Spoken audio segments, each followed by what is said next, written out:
great day to be here in Michigan. I am Representative Amos O'Neill. I represent the 94th District. Honored to be here on a great day.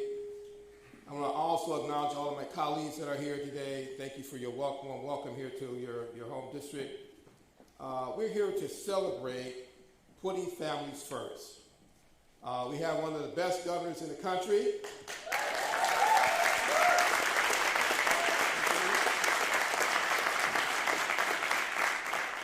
And this is consistent with all the things we've got done this year, putting families first. And this domestic violence package, I think is a courageous effort to say that we believe in families and taking care of our kids.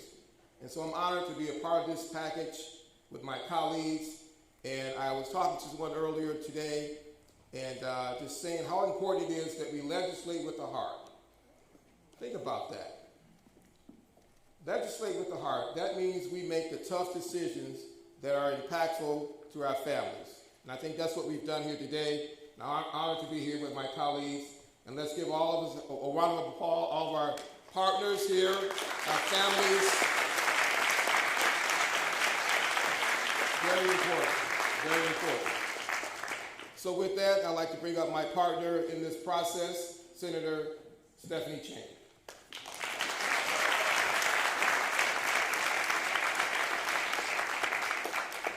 Good afternoon.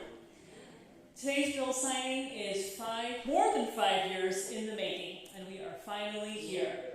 Today, Michigan is taking action to protect domestic violence survivors from firearm injury and abuse in their homes. Nearly half of all women murdered in the United States are killed by a current or former intimate partner, and more than half of these intimate partner homicides are by firearm. Women are 5 times more likely to be murdered by an abusive partner when that abuser has access to a gun. Let me say that again. Women in domestic violence situations are 5 times more likely to die when their abuser has a firearm in the house. I want to express my appreciation to Wayne County Prosecutor Kim Worthy's office for coming to me with this idea 5 years ago. Thank you to every single stakeholder, the domestic violence experts, the gun violence prevention organizations, the gun violence survivors themselves, and law enforcement stakeholders who worked with us in the legislature to develop and refine this bill package that will save countless lives. And thank you to all the moms who have been demanding action, whose organizing and advocacy have been instrumental in this process.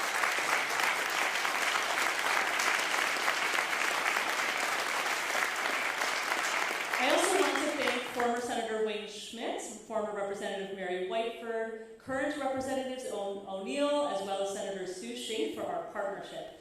These bipartisan bills have certainly been on a long journey since they were first introduced and actually did have a committee hearing way back in 2018.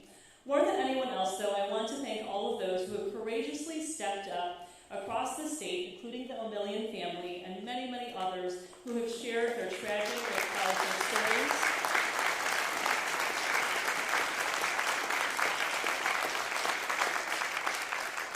Who have shared their tragic yet powerful stories of losing their loved ones. Thank you for your courage, for your persistence, and for turning pain into purpose. Because of you, this day is finally here. According to the FBI, there were 341 domestic violence homicides in Michigan between 2003 and 2012, which include both male and female victims. Of those homicides, more than half of the victims were killed with guns. And we know that domestic violence can escalate. What might be a more minor incident the first time or the second time may become a more violent and dangerous offense later on. One study found that 76% of intimate partner homicides and 85% of attempted homicides of women were preceded by at least one incident of stalking in the year before the attack. So when these bills are signed today and go into effect very soon, they will keep firearms out of the hands of people likely to be a danger to others. Individuals convicted of misdemeanor domestic violence. They would be prohibited from possessing, purchasing, selling, or transporting a gun for 8 years after the completion of their sentence. Law enforcement officials and victim advocates have learned to recognize the use of a gun by an abuser to threaten or intimidate their partner as a key predictor for intimate partner homicides. And today, Michigan will be joining 31 other states, including numerous Republican legislatures and Washington, D.C., who already have these laws in place. Survivors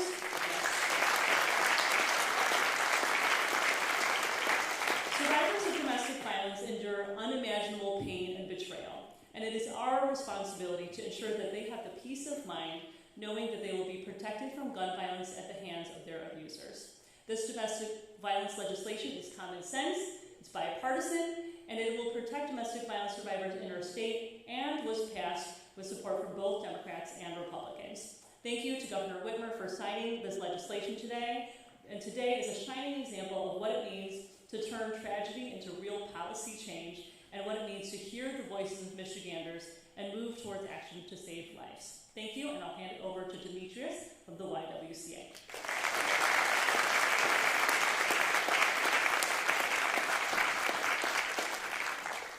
Hello, everyone. I know there are many familiar faces in the room, but for those of you who've not had the pleasure to meet me, my name is Demetrius Wolverton, and I serve as the interim chief of staff here at YWCA Kalamazoo. Our mission to eliminate racism and empower women has positioned YWCA Kalamazoo to take a public stance on supporting legislation that directly impacts survivors' rights and gun violence in our communities. Every day, our victim services staff are on the front lines and oftentimes the first responder to many of the crises that have plagued our community because of gender-based violence. Integral to fighting this systems change, our public policy team has worked tirelessly to garner support from the public and policymakers at the local and state level for this life-saving policy change. During Domestic Violence Awareness Month, YWCA Kalamazoo produced a call to action for our community members to push for the passage of House Bill 4945 and Senate Bills 471 and 528. We are deeply honored to host Governor Gretchen Whitmer today as she signs these bills into law. Last year in Kalamazoo County, over 1,700 people reported experiencing domestic violence to the police.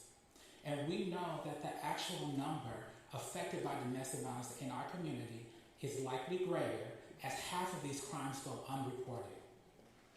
YWCA Kalamazoo served over 1,200 victims of abuse in 2022 and engaged with thousands more community members. We have seen firsthand the devastating impact when gun violence and intimate partner violence intersects. It is proven that the involvement of firearms in domestic violence situations can make them drastically more deadly. In Kalamazoo County, 50% of women who were killed by an intimate partner. The risk of women being killed by an abuser increases 500% when a gun is present.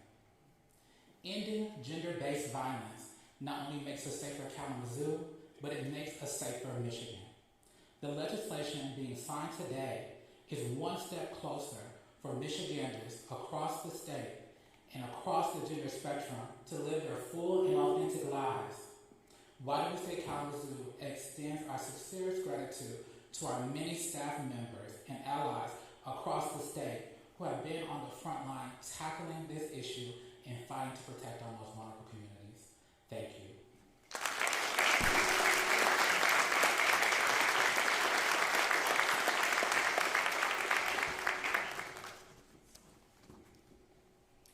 It is truly an honor to be here today on behalf of Attorney General Dana Nessel to witness this vital and essential law becoming a reality in our efforts to save lives in our communities and address all of you. This is such a long-awaited step forward in protecting victims and survivors of domestic violence. My name is Danielle Hageman-Clark, and I am the chief of our Criminal Justice Bureau. I've been a prosecutor for over 20 years and have focused my career on prosecuting domestic violence and sexual assault cases. My utmost appreciation goes to State Representative Amos O'Neill and Senator Stephanie Chang for spearheading this critical legislation.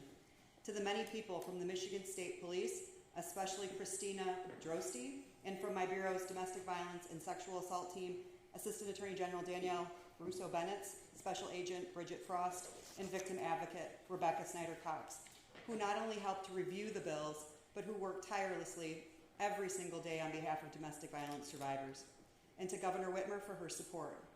But mostly, I'd like to thank the countless survivors who have bravely shared some of your most personal and difficult stories. Your selfless advocacy undoubtedly has saved lives. The reality for survivors of intimate partner violence is that they live in a constant fear and constant danger. The statistics tell the frightening tale.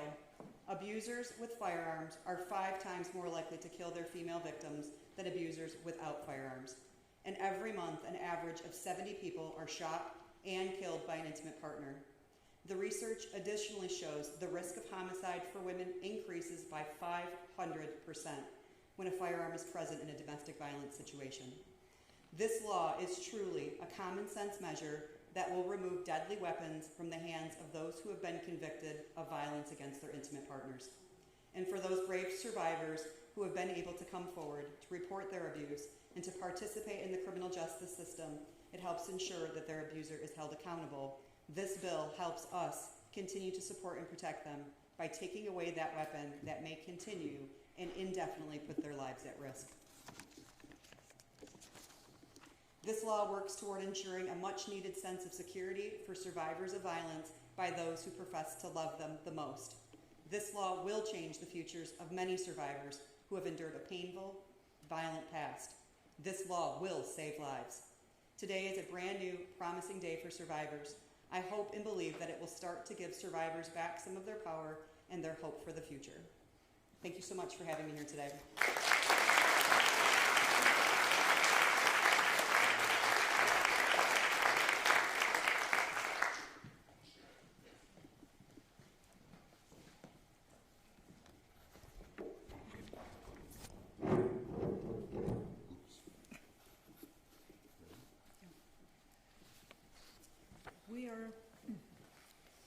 We are Martha and Rick O'Million from Plainwell.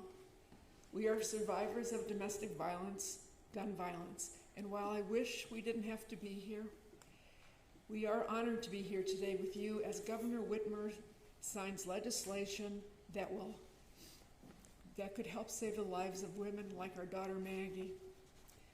Maggie Wardle was murdered by an ex-boyfriend on October 18th, 1999, in a dormitory room at Kalamazoo College, not far from where we stand now. Her attacker bought the shotgun from a local firearms dealer in Kalamazoo. He bought it a week earlier and hid it in his dorm room. Then on October 18th, he lured her to his room, stealing Maggie's life and then taking his own.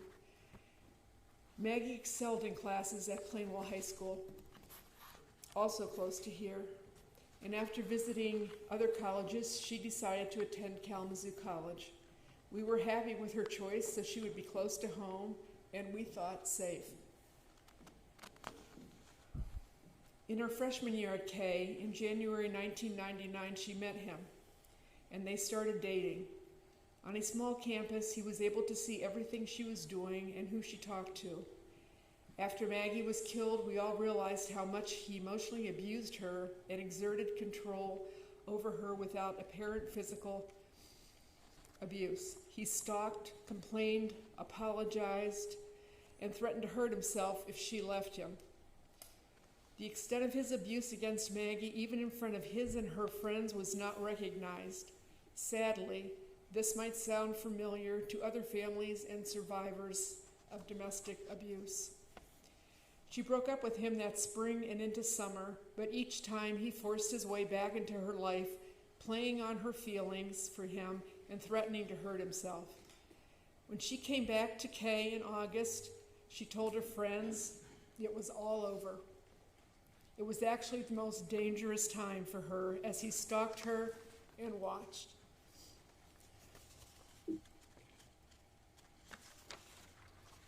Since Maggie died, we have advocated through groups like Million Moms March, the Brady Campaign, and Moms Demand Action for the changes in gun laws we sought, that we supported to protect women, children, and families. The Kalamazoo YWCA staff helped us when Maggie died and has continued to serve and protect those affected by domestic violence in Kalamazoo. We know this room, we know this building, we know the people that work here, and they are strong in what they do. And our friends at Kalamazoo College have lifted us up for 24 years. Thank you to all of them, and thank you to all of our gun sense legislators in Lansing and our dedicated governor for making this change happen in Michigan, and more will be done. Today, we finally speak gratefully for this new law signed by Governor Whitmer that imposes firearm purchase and possession restrictions on those with domestic violence convictions as a way to protect women and men, children and families. In some instances, with this law today and in conjunction with other new laws and existing protective order procedures, we can stop these potentially dangerous situations before a firearm is used. A convicted domestic violence offender, male or female, has shown by their past behavior that access to a firearm is not appropriate. This is not a violation of their rights or a threat to those who are responsible gun owners, but it is a reasonable action due to the past behavior and the history of the abuser. We know that if somehow Maggie had gotten out of that room that night, she would have had the chance to use a law like this one today to be protected from her abuser. At that time, we did not understand as her parents the extent of his abusive need for power and control over her. She was emotionally abused by him in interactions, and she was made to feel that she owed him her understanding. He was not physically abusive that we know. He was not charged with domestic violence in his past yet, but he did show red flags that he could hurt himself and take his own life. And he was angry with her that year, and he bought that gun. Purchasing that shotgun was his final threat of power and control to our beautiful daughter. He believed that accessible firearm was his power over her. And we're determined not to let him have that. The moment that he pulled out that shotgun for Maggie to see is forever etched in our minds. This law, now passed and signed into law today, will save someone's life and give them the chance to live a full, meaningful life, the chance Maggie did not get. Today, there are other women and children and families who are threatened by their abusers, who may have access, and those abusers may have access to a gun or attempt to buy one. They are in danger today. So, with all that said, we are very pleased to introduce our Governor, Gretchen Whitmer, who has delivered for our state.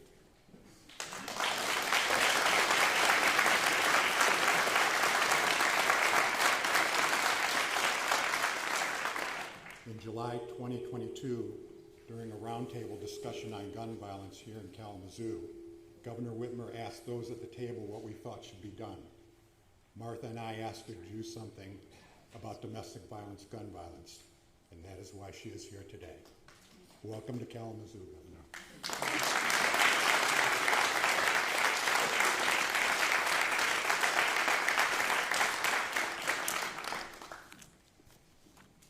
In 22 years of public service, I think that there's never anything so powerful as a parent who's turned the ultimate grief into a cause to protect other people.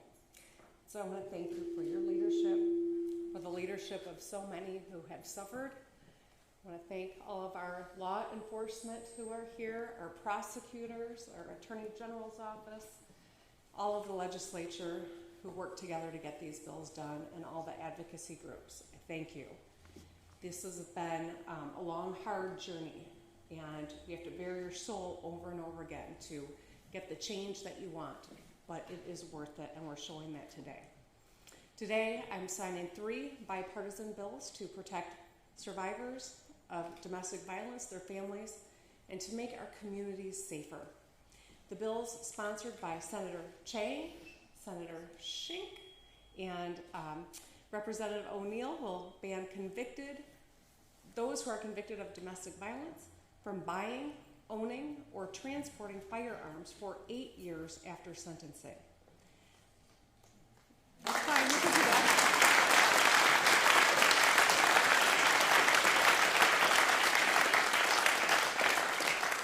I want to thank the legislators. One of the leaders is here with us, Senator Winnie Brinks from Grand Rapids is here with us. Thank you, and your caucuses and folks from the other side of the aisle who also helped make sure that we got this done.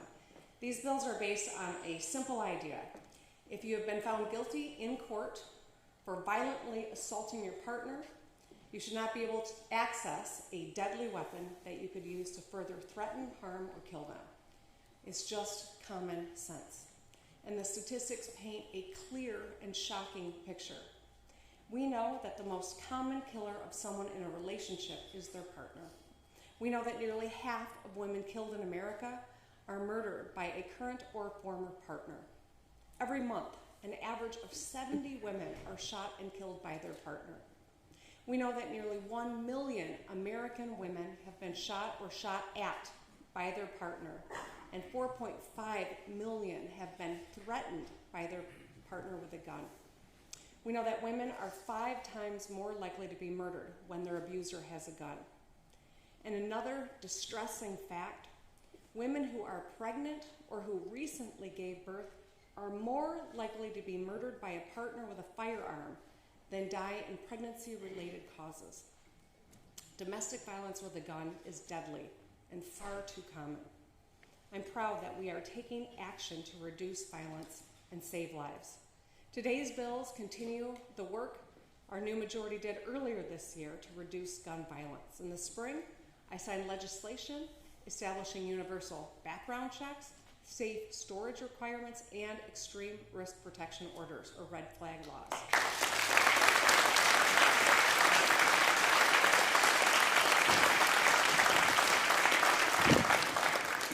Universal background checks help keep guns out of the hands of violent criminals, domestic abusers, and people on terrorism watch lists or no-fly lists. Background checks also help our law enforcement stay safe on the job and solve crimes more easily. Safe storage helps ensure that children do not accidentally get their hands on firearms or ammunition in the home and cause harm to themselves or others. Responsible gun owners will tell you how important it is to keep your guns locked up in your home. It's about protecting your family. And extreme risk protection orders, or red flag laws, allow family, friends, or law enforcement concerned about someone seeking to harm themselves or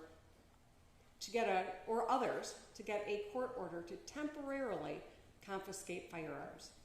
We've heard far too many times how those who knew a mass shooter expressed concern well in advance, but there was no way to take action. When someone is a proven danger to themselves or others, a court should be able to step in to prevent them from shooting themselves or others. These are all common sense measures supported by a majority of people in this state because they protect our public safety. Our work in this space is long overdue. We know that gun violence is a uniquely American problem.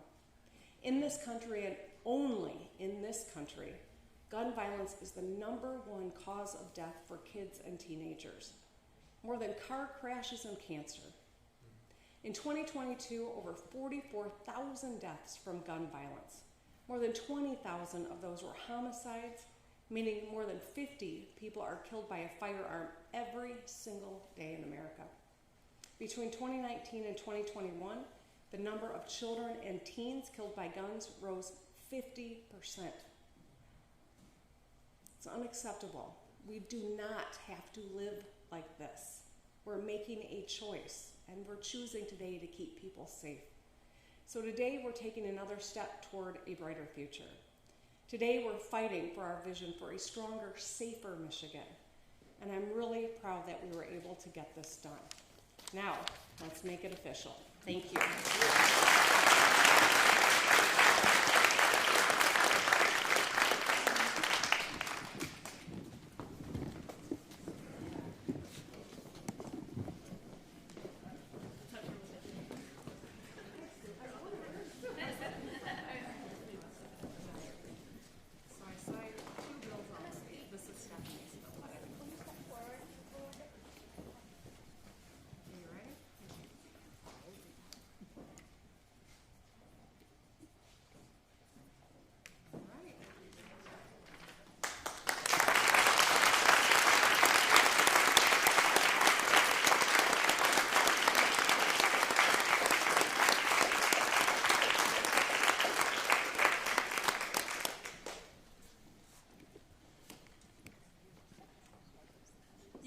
It's just pictures.